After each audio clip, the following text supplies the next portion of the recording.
Let's get straight to it. Helen Dale has joined our panel of what I call the intelligentsia right here on the Independent Republic of Mike Graham. Neil Oliver is one. Peter Hitchens is another. Helen's joined the team because, quite frankly, she has a lot to say, and I've got a lot of time for listening to it. Helen, a very good morning to you. Morning, Mark. How are you? Yeah, very well indeed. Now, we were halfway through, it seemed, towards the end of our last chat, of you telling us how Australia managed to stop the migrant boats from coming. One of the things that I was struck by was your explanation of how in Australia the trade unions were much better at protecting, the sort of the lower end jobs, and in the sense of not being allowing them to be undercut by immigrant workers coming in. So let's kind of take it from there.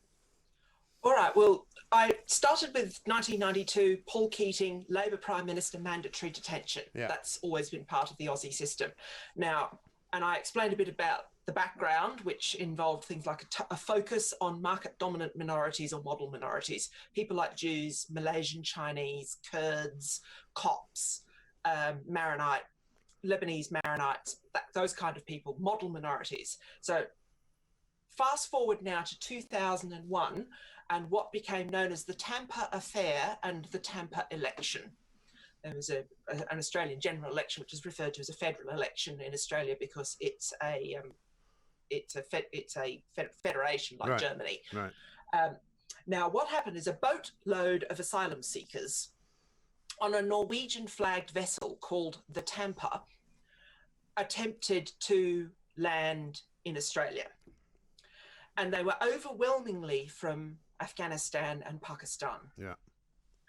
And what happened is that there was an extraordinary naval Mexican standoff, basically, where the MV Tampa was in Australian waters. Yeah. And the Howard government, John Howard, who was coalition or a liberal prime minister, but liberal in Australia doesn't mean American liberal, it means more classical liberal. Right. Okay, so kind of like the Liberal Democrats here, but before they went weird. Yes. Well, that's kind of what it should still. That's kind of what it should still mean here. I was having a conversation, funnily enough, just the other day with a young woman who was saying that it's very difficult now on dating apps. She put on a dating app that she was a liberal, and people assumed that she was a lefty as opposed to an actual liberal, because that's now been, the word has now been kind of hijacked, isn't it? Hijacked, yeah. And I mean, seriously, Gladstone would power London with the speed that he's spinning in his grave at the moment, I'm sure. Absolutely. It's just, so anyway, so John Howard framed this boatload of asylums, over 400 of asylum seekers, with a phrase that became an election tagline, which is, "We will decide who comes here and the circumstances in which they come." Mm. Now, he based his argument, or that election slogan, and on the arguments made by a woman who is now dead, an economist called Helen Hughes. Now, Helen Hughes just sounds like a Welsh name, obviously, but Helen Hughes wasn't Welsh. She was actually a refugee, a Jewish refugee from what is now the Czech Republic, taken into Australia after the Second World War. So she spoke with enormous authority on refugees and immigration, and who should and shouldn't come to the country. Now, anyway, what Helen Hughes pointed out was that the 1951 Refugee Convention was framed with market-dominant minorities in mind. People like Jews or Malaysian Chinese or Kurds, people who were being picked on because they were winners, not because they were losers or because they were very, very conservative religious people. One of the points she made at the time, she said, who would you want? A Malaysian Chinese refugee fleeing from being persecuted by the Muslim majority, or the Ayatollah Khomeini? And she pointed out that the Ayatollah Khomeini had been given sanctuary in France. She said, there are some people who are being persecuted that you don't want to help. Right. And she was the first one to point out, and she used the Tampa at the moment. Still, imagine a great big merchant vessel sitting in the Timor Sea with 400 people on the deck, and there were aerial photographs. I remember the story at the time. Yeah, it was horrendous, wasn't it? It was huge. It was huge. And she was the one who pointed out, and she drew a very clear distinction between the people on this vessel and people like herself, who were Jewish refugees from Nazi Germany, who they were all male. They lied about their ages, and because Australia has always had a system of mandatory detention with immigrants, they knew they'd lied about their ages because Department of Immigration and Ethnic Affairs check their teeth. Yes. Well, do you know what I found out the other? Very reliably tell someone's age from their teeth. Well, what I found out just the other day from Ian Collins, who follows me on this very show, was that in this country we apparently regard illegal migrant children as children up to the age of 25, which is extraordinary. It's just been bonkers. Yeah. Yes, it's just completely mad. And anyway, so a couple of things happened. Howard took on board Helen Hughes's arguments, and she was absolutely horrifyingly traduced by the left-leaning media, but it was very difficult for them to sort of to pick apart her claims about refugees because of her status as a Jewish refugee. And I mean, the worst one I heard, and this was quite new then, you hear it quite a lot now, but it was very, very difficult in 2001 to accuse a Jewish person of being a racist. Yeah. So what she was accused of was of being a self-hating Jew. Which is pretty unpleasant. Yes, it is. If you talk to a Jewish friend, and if they've ever been called a self-hating Jew, there's not all of them, but some have. It's a very unpleasant experience for a Jewish person. Absolutely. And anyway, there was a three-pronged program developed by the Howard government, which won the election based on this, obviously, called the Pacific Solution. And the Pacific Solution had three elements.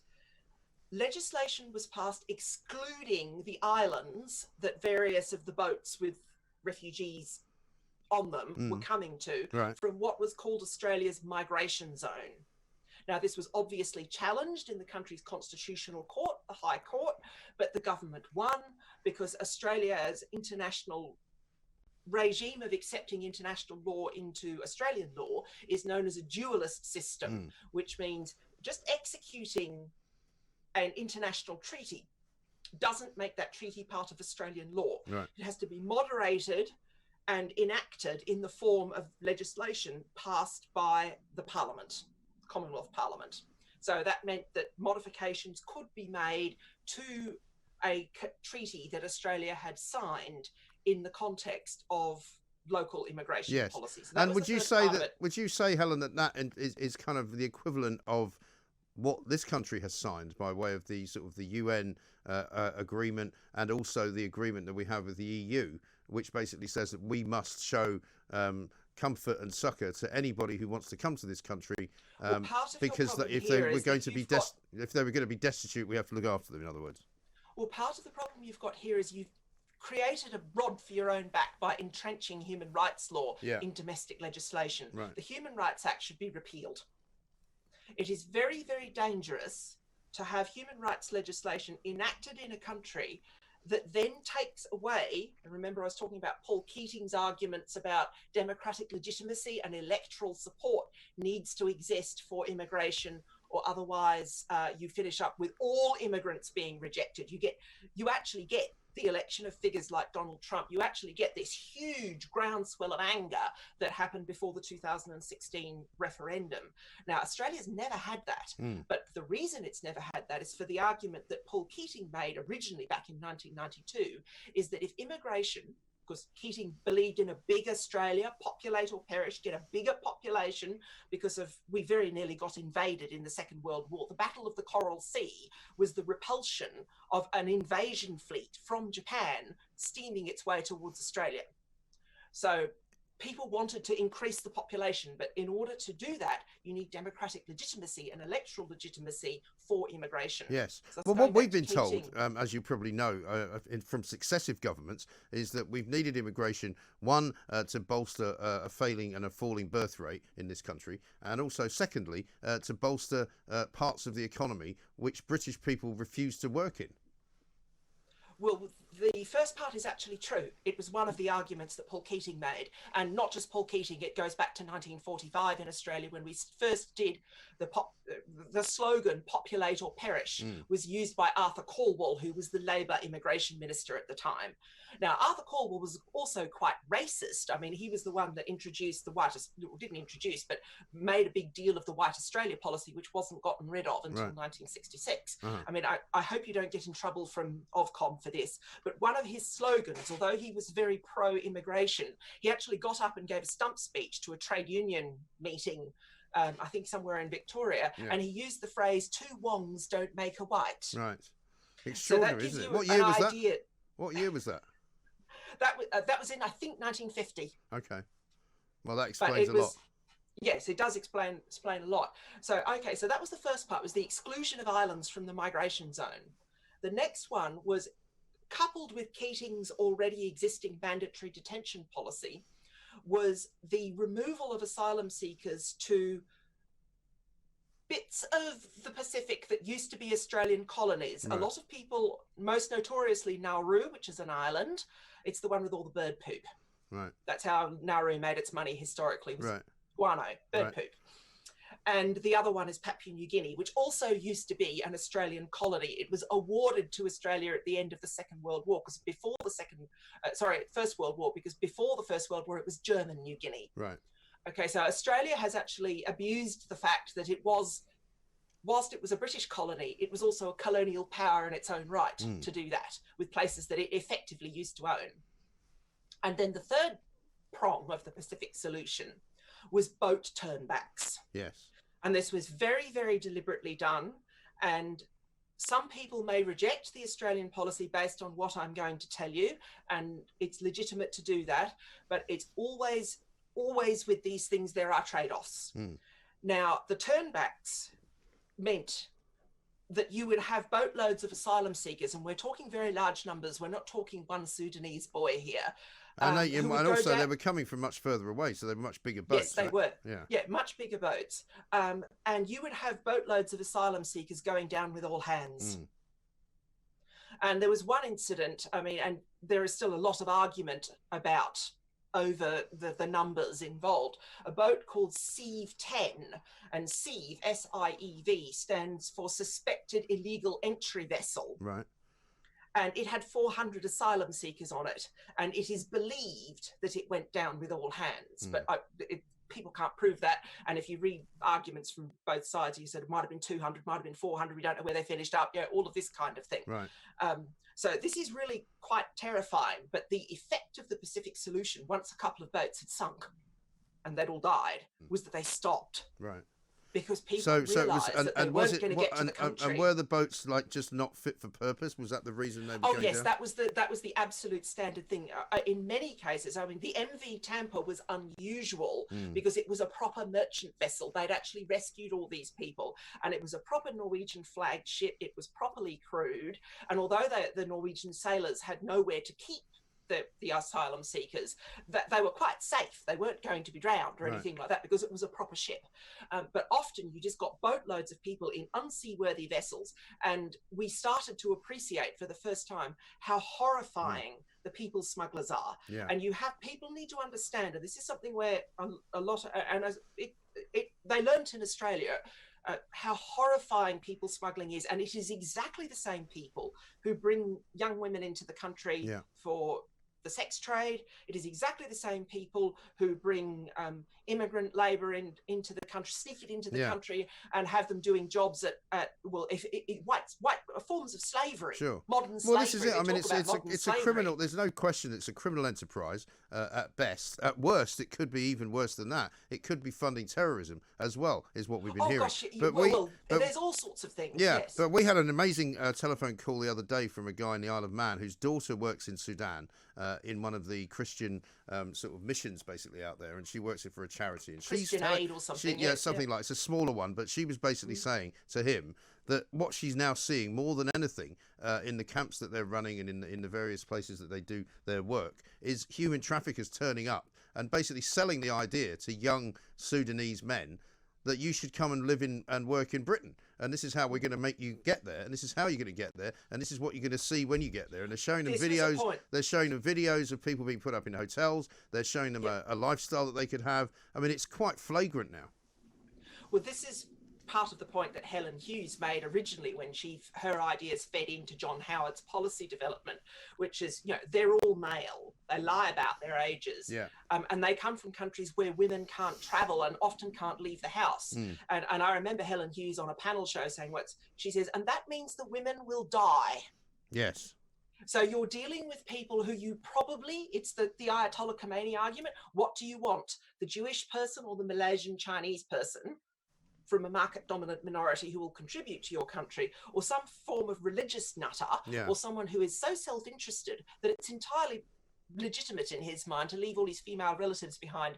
At the time in Afghanistan, which was run by the Taliban, where women couldn't leave the house without a male relative, which meant they starved. Yes, but this is the problem, is it not, with human rights laws and human rights acts, because the human rights acts don't delineate between different individual people, because they can't. By their very nature, you cannot say we're only going to invite you to come to our country. You have to be able to invite everyone, surely. Well, this is the problem with the debate about refugees, and as to paraphrase Helen Hughes again, the problem with the debate about refugees is that it assumes that all of them are like the Jews before the Second World War. And it is wise to know the terrible history. There were boatloads of Jews going around various countries trying to flee before the war from Hitler. Yeah. And in one notorious case, a boatload of Jews was actually sent back to Germany, and most of those Jews finished up being shot or gassed. Yeah. So people were horrified at what had happened with the Jews, and it was very much never again. People now do still make those comparisons, don't they? Well, they do, and this is where Helen Hughes's point about people are not widgets. Refugees are not widgets. Right. Do not assume that because what you did with the Jews was in the 30s was wrong, that it would be wrong to do the same thing with another different bunch of people who are not Jews, because not if people aren't the same. No, right. And also one of the things that we learn, and we have seen from people who work with a lot of refugees, even those who would encourage refugees to come to this country, is that many of them would not in any way qualify as refugees anyway, because many of them this came up as well. They were economic migrants. Economic migrants, and while it might be nice to be able to allow people to come and live somewhere else, just like Ben and Jerry's wants you to, there shouldn't be any borders, there shouldn't be any countries, there shouldn't be any necessity to live where you were born. Basically, you can't just let anybody come and live in your country just because they want to. Well, what you finish up with is people who make open borders arguments. They make an economic argument, and the economic argument, it was actually originally and best made to the highest standard by a chap called Brian Kaplan. The problem is, and it's the same problem as Project Fear before 2016, is it's based on the idea that the only thing that matters to people is economics, not things like, for example, culture, community, and crime rates. And the thing is that when you get, because people aren't widgets, when you get people from minorities where they do bring very, very high rates of crime, and also sort of sets of values that then feed into crime. It's very, very clear in the situation in northern and Midland cities with the grooming gangs that a lot of what has fed that.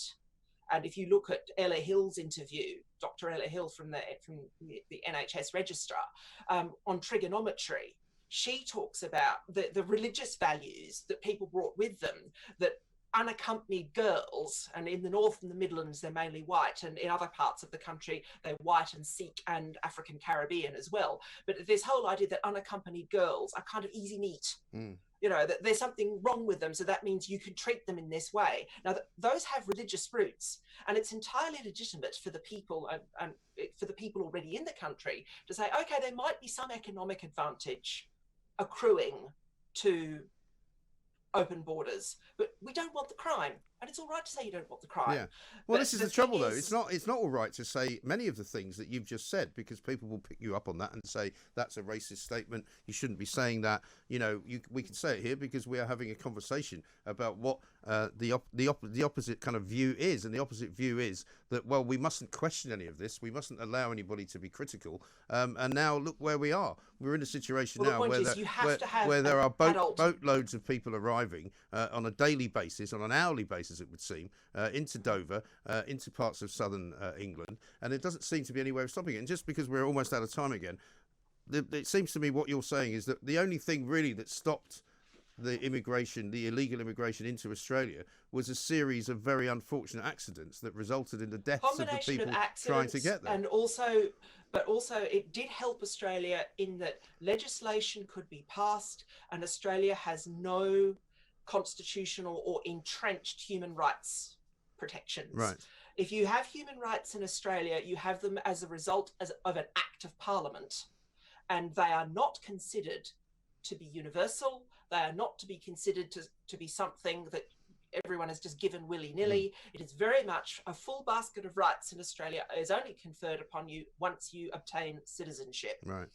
And one of the reasons, and I'll finish with this, one of the reasons why the minority in Australia who are very, very pro-immigration, and they tend to be the Greens party, they can never break 10% of the vote, which is why they don't have any influence on either the Labor Party or the Coalition, which have had a version of the Pacific solution as bipartisan policy since 1992, with variations in it. But the reason the Greens cannot break 10% of the vote is because Australia has compulsory voting. So there is absolutely no way that small groups of dedicated lobbyists, charities, and NGOs are able to push the government into a position where it has to change the law, because otherwise it's going to be made to look awful, because they constantly have over their shoulder the awareness that every single Australian over the age of 18, even people in tiny, remote Aboriginal communities, that the lengths to which the Australian government will go to make sure everybody gets to cast their ballot, they will all go to the polls. And that means every single policy in Australia is captive to the median voter. Right. It's much, much harder to manipulate the electoral process in such a way to make people who are in favour of open borders look more popular than they actually are. Then these ideas are not popular. Right. That's interesting, and that maybe will be something that we should discuss again as well, because the idea of universal voting has never been the case in this country, but maybe that would be one way of rooting out all of these kind of slightly mad, slightly extremist kind of voting patterns that people can try and encourage, because, as Helen says, you can encourage smaller groups of people to have a far bigger influence than they really should. Helen Dale, thank you very much indeed.